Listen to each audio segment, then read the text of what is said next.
I'm sitting back and I'm thinking, it's 365 days.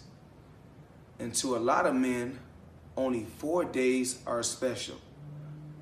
Birthday, Mother's Day, Valentine's, and Christmas.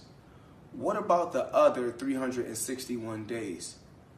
I feel like a woman should be able to feel special all the time. A man should treat a woman good all the time, not just those 4 days. Me, myself, I'm going to treat a woman good all throughout the year. Happy Valentine's Day.